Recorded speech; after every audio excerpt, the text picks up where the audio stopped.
Hello friends, આજે આપણે એક એવા ટોપિક વિશે વાત કરવી છે કે જેના વિશે બહુ રેરલી ચર્ચા કરવામાં આવે છે અને જેના વિશે ખૂબ વધારે ગેરમાન્યતાઓ ફેલાયેલી છે. આ કોઈ કોસ્મેટિક સર્જરી નથી, આ એક લાઈફ ચેન્જિંગ પ્લાસ્ટિક સર્જરી છે. તેનું નામ છે breast reduction surgery. Hello friends, I am doctor Hardik Patel, plastic and cosmetic surgeon at HD Plus hospital, Ahmedabad. Breast reduction surgery વિશે સૌથી મોટી ગેરમાન્યતા એ છે કે આ એક કોસ્મેટિક સર્જરી છે. પણ હકીકતમાં એ ખાલી કોસ્મેટિક સર્જરી નથી. તમે ઘણા એક સ્ત્રીઓને જોયું હશે કે પ્યુબર્ટીની એજમાં, કે ઘણી વખતે આફ્ટર પ્રેગ્નન્સી, કે ઘણી વખતે મેનોપોઝના ટાઈમમાં હોર્મોનલ ચેન્જીસના લીધે સ્તનનો ગ્રોથ ખૂબ જ વધી જાય છે. હવે આપણે એવું વિચારીએ છીએ કે એનું વેઇટ કેટલું હશે. તમે કોઈ સિમ્પલ લેંગ્વેજમાં સમજીએ આપણે તો 1 કિલોનું વજન સપોઝ કે હોય, એને તમે હાથમાં પકડ્યું હોય તો એ 1 કિલો તમને 1 કિલો જેટલું જ ફીલ થશે.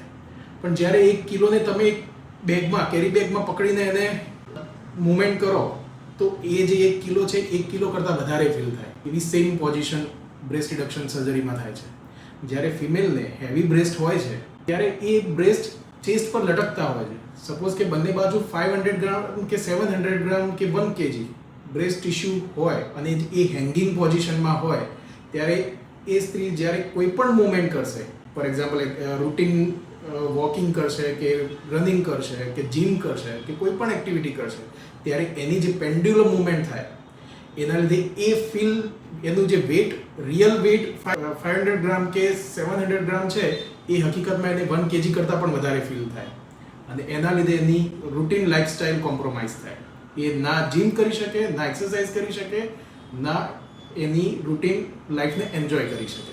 બ્રેસ્ટ રિડક્શન સર્જરી વિશે બીજું એક ગેરમાન્યતા એ છે કે એમાં બ્રેસ્ટ ટિશ્યુ બધું જ કાઢી નાખવામાં આવે છે. હકીકતમાં બ્રેસ્ટ રિડક્શન સર્જરીમાં આપણે જે ડિસ્પ્રોપોર્શનેટલી લાર્જ ટિશ્યુ છે, બ્રેસ્ટ ટિશ્યુ, એને તમારા બોડીના સ્ટ્રક્ચર પ્રમાણે કાં તો તમારી પોતાની ડિઝાયર પ્રમાણે, એની કપ સાઇઝ પ્રમાણે આપણે એને કસ્ટમાઇઝ કરી શકીએ છીએ. સપોઝ કે આપણે ડી કે ઈ કપ હોય તો એને આપણે બી કે સી કપમાં કન્વર્ટ કરી શકીએ છીએ. મતલબ આપણે બધું જ બ્રેસ્ટ ટિશ્યુ નથી કાઢી રહ્યા. જેટલું તમારા બોડીના સ્ટ્રક્ચર પ્રમાણે યોગ્ય લાગે એ પ્રમાણે બ્રેસ્ટને રીઅરેન્જ કરી રહ્યા છીએ. બ્રેસ્ટ રિડક્શન સર્જરી કરવાનું મુખ્ય કારણ બેક પેઇન અને નેક પેઇન છે. હવે તમે એવું વિચારતા હો છો કે હેવી બ્રેસ્ટના લીધે બેક પેઇન અને નેક પેઇન કેમ થાય? તો એનું કારણ એ છે કે આ જે હેવી બ્રેસ્ટ છે એનું અલ્ટિમેટલી વેટ ટ્રાન્સફર થાય છે સ્પાઇન પર.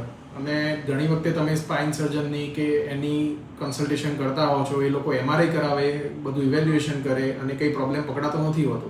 પણ જે રિયલ પ્રોબ્લેમ છે એ હેવી બ્રેસ્ટના લીધે છે. હવે જે હેવી બ્રેસ્ટના લીધે તમારી પોસ્ચર ચેન્જ થઈ ગઈ, લાંબા ટાઈમ સુધી જે સ્પાઇનના મસલ્સ પર પ્રેશર આવે, એના લીધે અલ્ટિમેટલી એ તમને ક્રોનિક, લાંબા સમય સુધી ફીલ થતું બેક પેઇન અને નેક પેઇન થાય કે જે કોઈ ટ્રીટમેન્ટ કરાવો, ટેમ્પરરી રાહત થાય પણ પાછું ફરીથી એ ચાલુ થઈ જાય. એ એક મેઇન કારણ છે. બીજું છે શોલ્ડર પેઇન.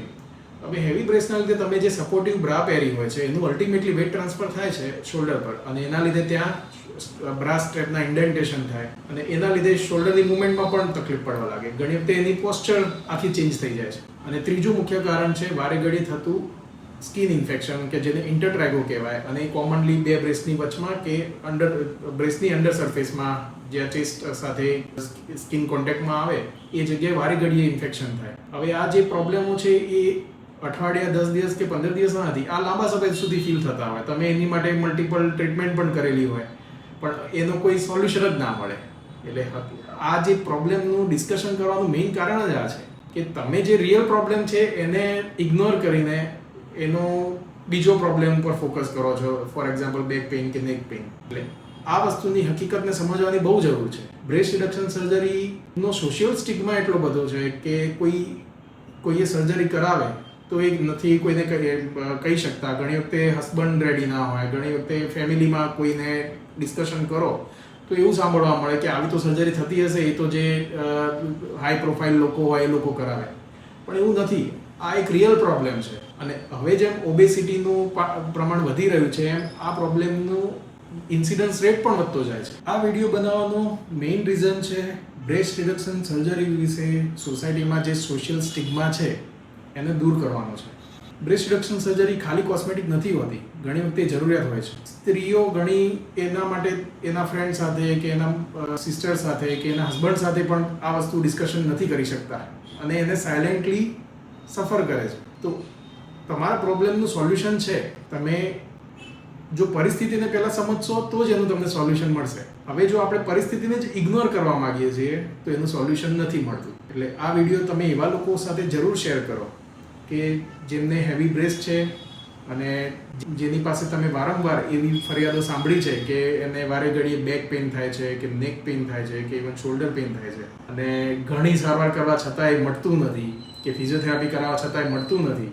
તો એવી બહુ વધારે શક્યતા છે કે એ ખરેખર હેવી બ્રેસ્ટના લીધે જેજેન્ટોમાસ્ટિયાના લીધે સફર કરી રહી છે.